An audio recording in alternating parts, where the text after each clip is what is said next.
a number of different recordings, and you will have to answer questions on what you hear. There will be time for you to read the instructions and questions, and you will have a chance to check your work. All the recordings will be played once only. The test is in 4 sections. At the end of the test, you will be given 10 minutes to transfer your answers to an answer sheet.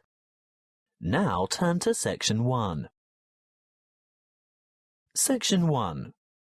You will hear a conversation between a commercial property letting agent and a businessman who wants to move his business to new premises.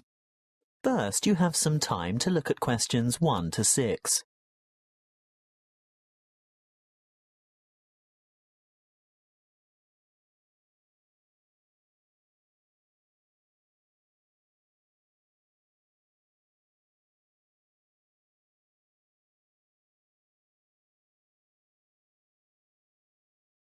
You will see that there is an example that has been done for you.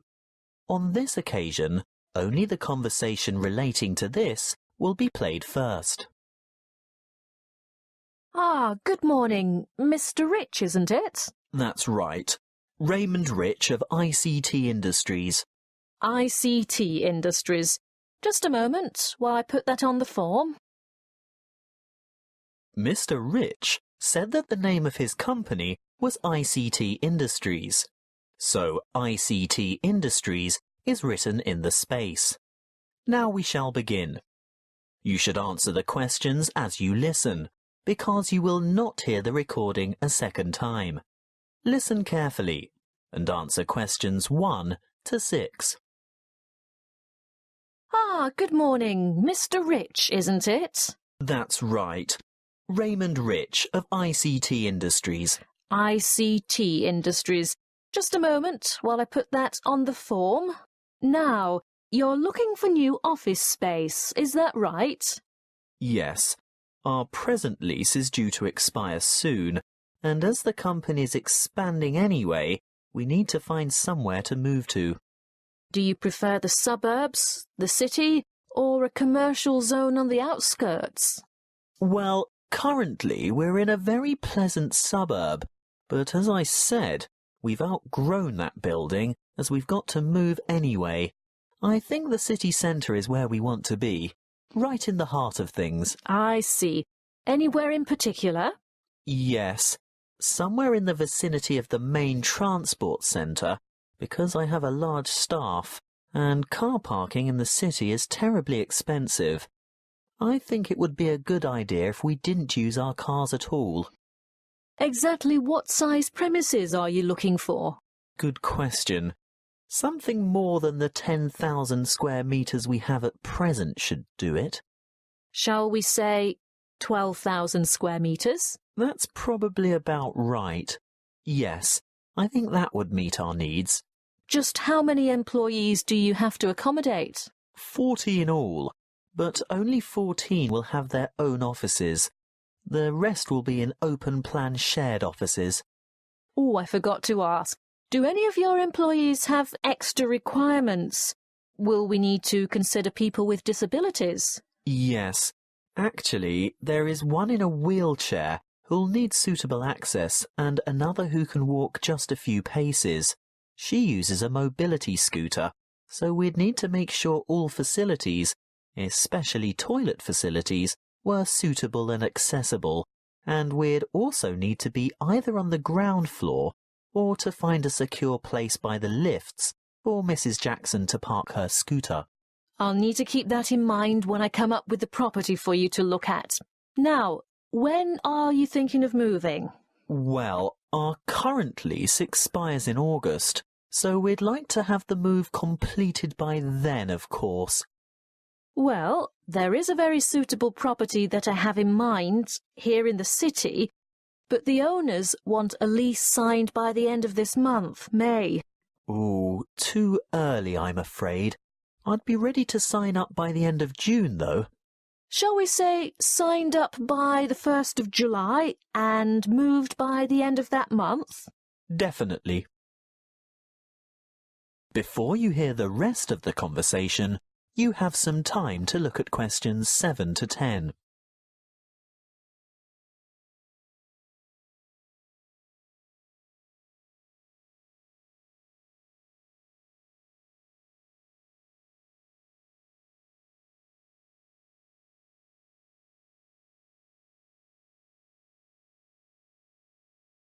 Now listen and answer questions 7 to 10. Well, I'll keep your requirements in mind and let you know when something comes up. Wait a minute. There is a vacant office space on the 10th floor of this very building. Would you care to take a look? It has only just become available, but I haven't started marketing it yet because it's in need of a bit of a makeover.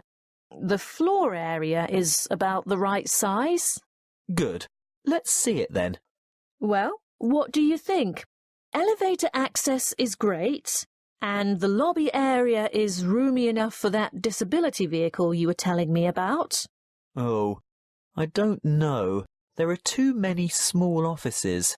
Would we be able to take out a few of these walls and make bigger work areas? I don't see why not. Most of them are just partitions. Obviously, load-bearing walls can't be touched, but there aren't many of those to worry about. What about kitchen and dining facilities? We like our staff to feel comfortable eating at work. If they go out for lunch, it often leads to extended lunch hours and lost time. Come this way. This is the kitchen. Ooh, it's a bit pokey. We'd need to enlarge it somehow. What's behind the wall here? There's just a storeroom. You could take out that wall and expand into that space. Then what would we do for a storeroom? Ah, well, see that tiny office near the entrance? It has no external windows or natural light. It would make an ideal storeroom. Yes, you're right. The whole place is a bit dilapidated. Obviously in need of that redecoration you were talking about. And I don't just mean a coat of new paint. I think all the light fittings would have to be modernised. Those broken blinds have to be replaced, and this old blue carpet definitely has to go. I agree. That's something we can negotiate with the owner. But overall, do you think it would fit your requirements? Well, you haven't given me any indication of what the lease would cost. But before we get into that, what are the terms of the lease concerning length of tenancy? Well, generally in the city, leases are never less than 3 years. Oh? I mean, we don't mind signing up for that period of time initially, but we don't necessarily want to have to move after that. We've been in our last place for 10 years, you know. Well, the usual agreement is a 3x3x2.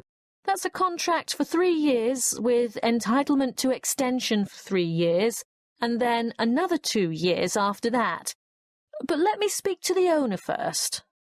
And one more thing. We have to consider the time frame. Remember, my current lease is due to expire in August. Well, with reliable contractors, it shouldn't take more than a couple of months to do the necessary refits. That is the end of section 1. You now have half a minute to check your answers.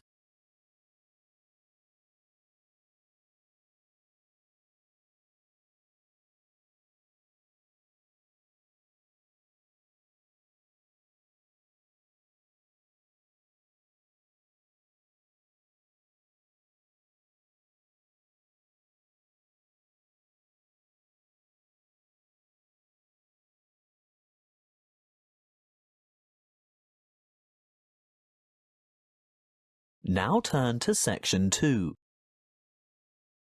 Section 2. You will hear a student counsellor giving information and advice about further study. First, you have some time to look at questions 11 to 14.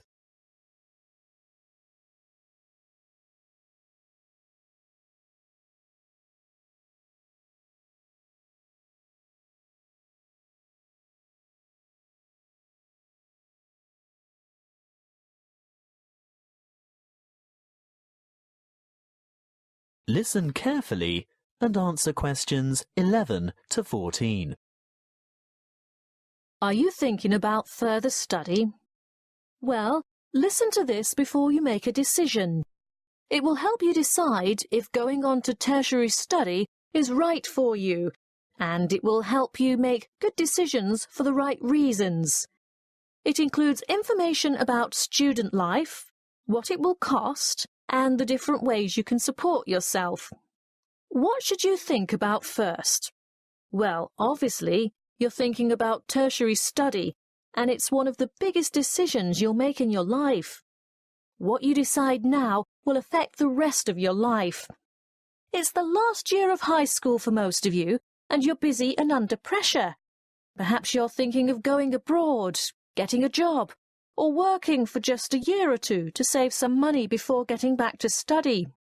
Let's assume you're choosing to continue studying next year. It's important that you set yourself goals and plan how you're going to achieve them. First off, career goals. What career do you want to pursue, or what is it your parents want you to do? Then, you need to think about employment opportunities at the end of your study. Will your qualification assist you in finding a rewarding job? Thirdly, course selection. Exactly what qualifications will you need? For instance, a degree, a diploma, or something else. Now we're down to study goals. The number of papers you can study at a time, and what sort of grades you would like to attain. Before you hear the rest of the talk, you have some time to look at questions 15 to 20.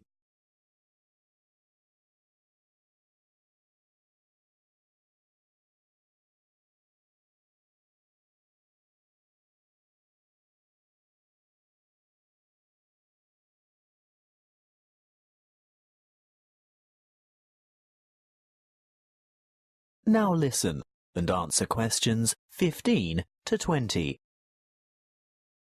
Now, how do you make all that happen?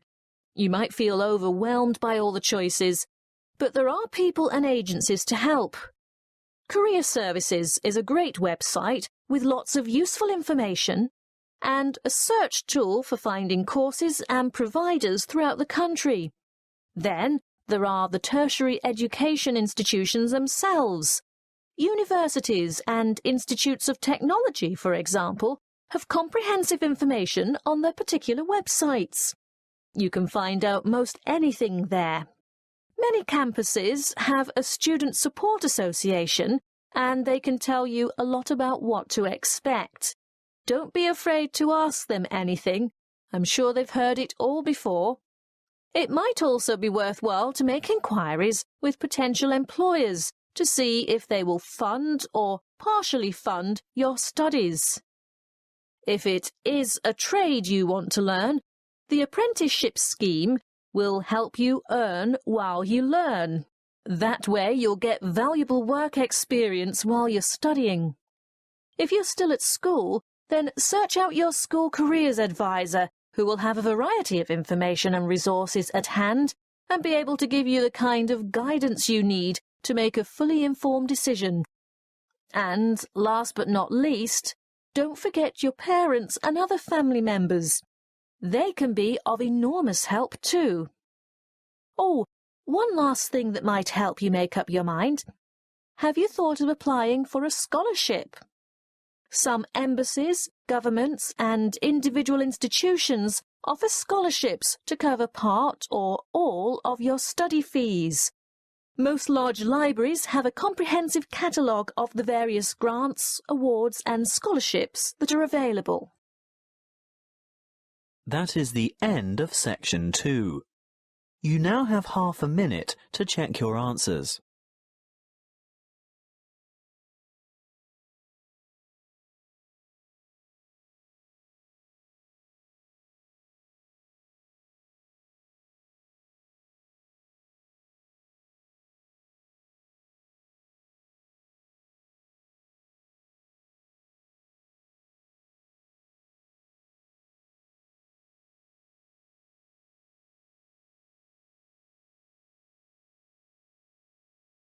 Now turn to section 3. Section 3. You will hear a tutor discussing with 2 students their research for a paper in cyber psychology. First, you have some time to look at questions 21 to 25.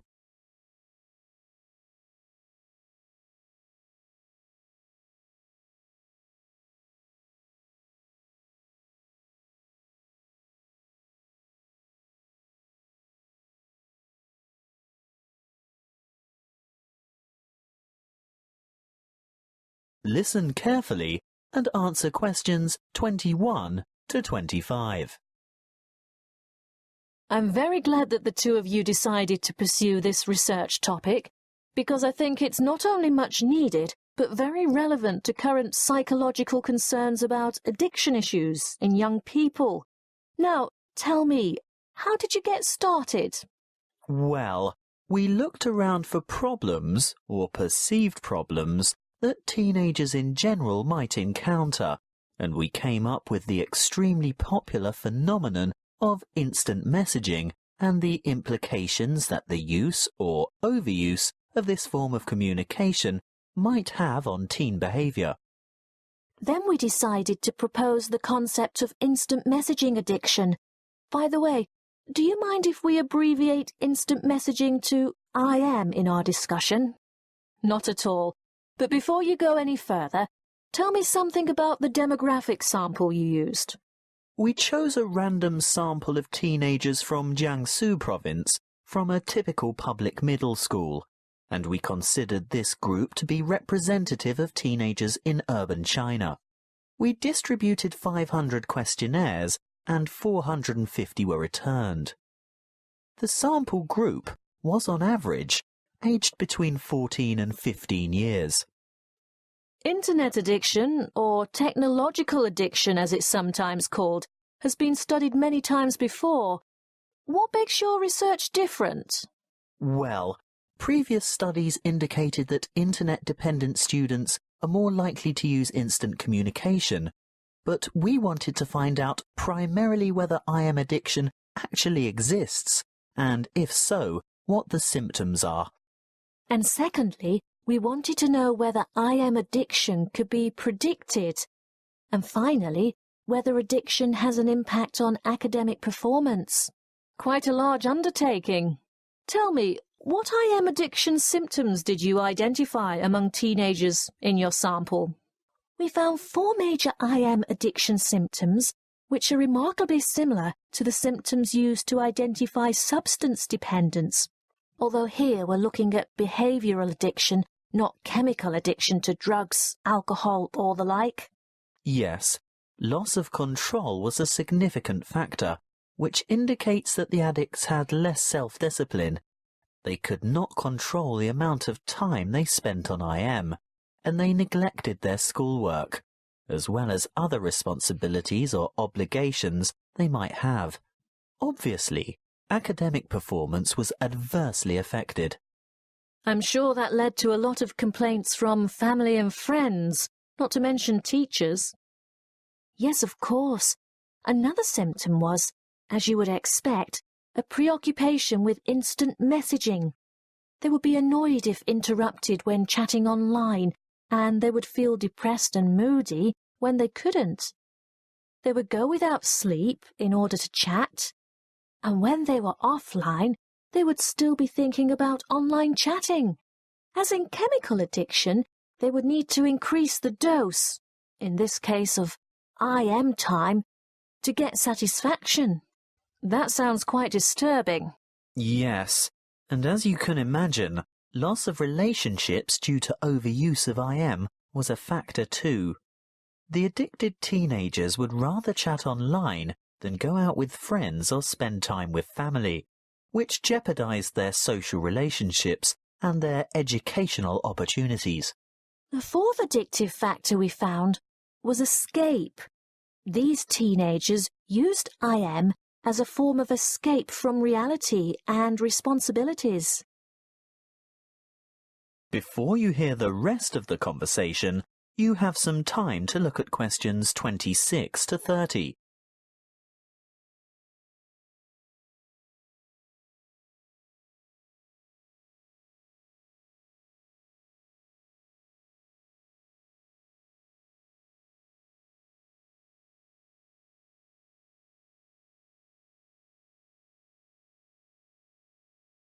Now listen and answer questions 26 to 30. And can IM addiction be predicted? Well, we found a definite correlation between shyness and IM addiction. Not only shyness, But also a feeling of alienation was a predictor too. Alienation from family, peers, and school. So the more alienated they feel, the more they look for affection, friendship, and social support through IM. Exactly. But interestingly, what we found was that alienation was a predictor for addiction, but not necessarily related to a high level of IM use. How do you explain that? One possible explanation we considered was that those who were not alienated would communicate frequently with their friends through IM, but addicts, on the other hand, are probably looking for friendship through online chatting with strangers. Look, we're just about out of time. I'm really looking forward to reading your paper when you've finished it. But before I go, can you quickly sum up your conclusions? By looking at behavioural patterns and psychological characteristics, we were able to establish that there is a difference between high level of IM use and IM addiction as such. And that there are certain positive predictors for addiction. And our findings showed that teenagers' level of use of IM affected their academic performance. So you're saying that IM addiction detracts from the students' academic performance? That's what we set out to prove, and there's absolutely no doubt. Addicted students perform badly at school. But what we also found is that there is a correlation between the level of IM use and schoolwork. So not just the addicts suffer low scores? Precisely. Our results show that the higher the level of IM use, regardless of whether addiction is involved, the more negative impact there is on academic performance. Your research shows then that not only should teachers and parents be on the lookout for those teenagers who might be vulnerable to IM addiction, but that parents should pay close attention and provide proper guidance and monitor their teenagers' level of use of instant messaging. Yes, that's it in a nutshell. That is the end of section 3. You now have half a minute to check your answers.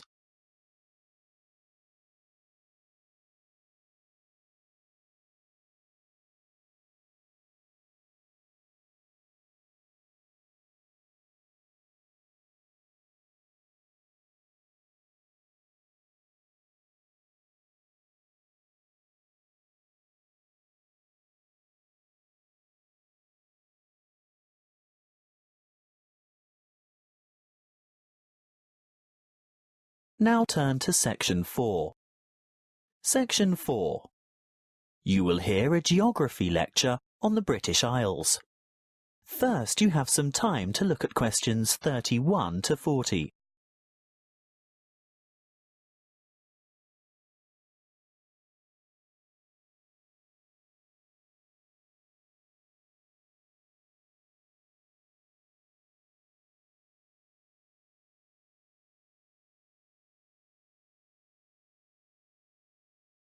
Listen carefully and answer questions 31 to 40. Hello, I'm glad so many of you have turned out to hear what I have to say today about the British Isles, that area of the Eastern Atlantic that we Americans find so confusing. I'm afraid just looking at a map or a page in the atlas doesn't necessarily explain the geographic terminology. In referring to the British Isles, a word of apology for those of you of Irish descent, that is, those whose ancestors come from Ire, the Republic of Ireland. No matter how geographically accurate the place names that I use today are, some of you will be understandably upset to be included in anything termed British. I have a very useful image that might help you differentiate between the various labels that distinguish the political and geographic reality of the so-called British Isles.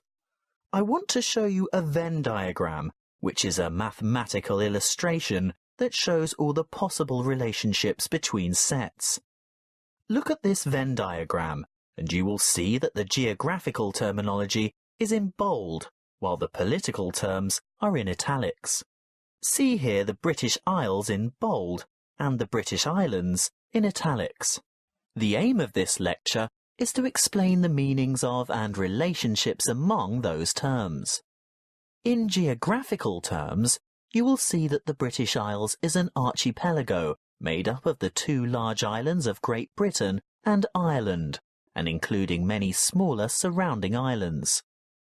Of course, you can't tell from the Venn diagram the true comparative size of these islands.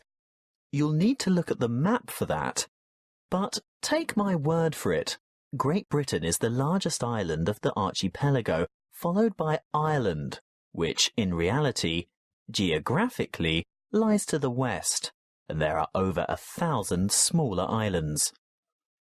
Now, in political terms, the United Kingdom of Great Britain and Northern Ireland is the constitutional monarchy, which includes the island of Great Britain, some small nearby islands, although not the Isle of Man or the Channel Islands, and the northeastern part of the island of Ireland.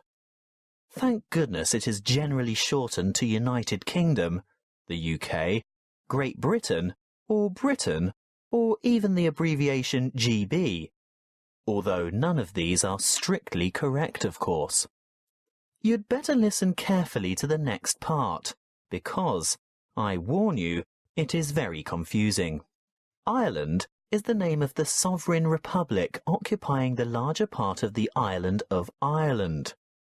But to distinguish it from the name of the island itself, and most importantly from the other part which belongs to the UK, it is called the Republic of Ireland, or its Irish language name, Eire.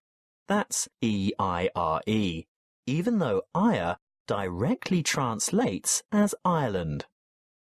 The smaller portion of the island is called Northern Ireland. The partition of Ireland took place in 1922, after a great history of struggle that we won't go into here.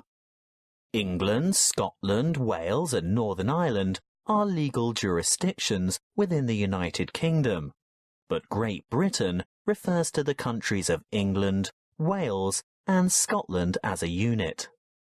The British Islands contain the United Kingdom, the Channel Islands, made up of Guernsey and Jersey, and Isle of Man, which all have the British monarch as head of state. Interestingly, the Isle of Man, although governed as a British Crown dependency, has its own parliament, but relies on the UK for defence and in matters of external relations.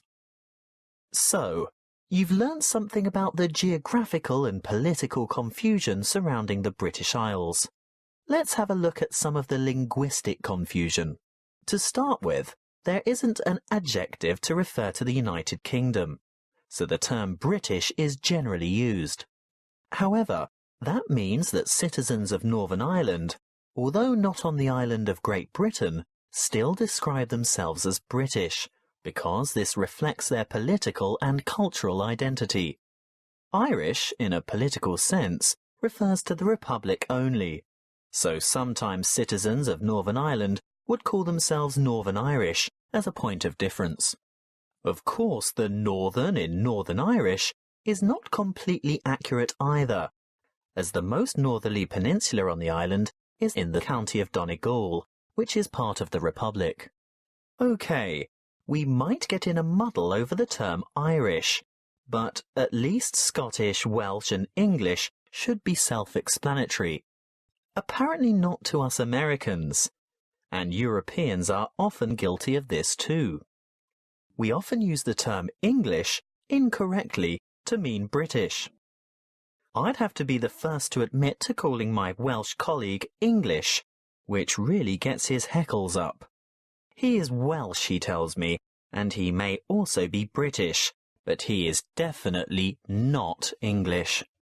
Just one more thing. What is the British Commonwealth? It's a voluntary association of independent states, many of which were former British colonies. In fact, what was primarily the old British Empire. However, it's no longer known as the British Commonwealth, but is now called the Commonwealth of Nations instead, presumably because current members do not want to remember the old colonial ties. That is the end of section 4. You now have half a minute to check your answers.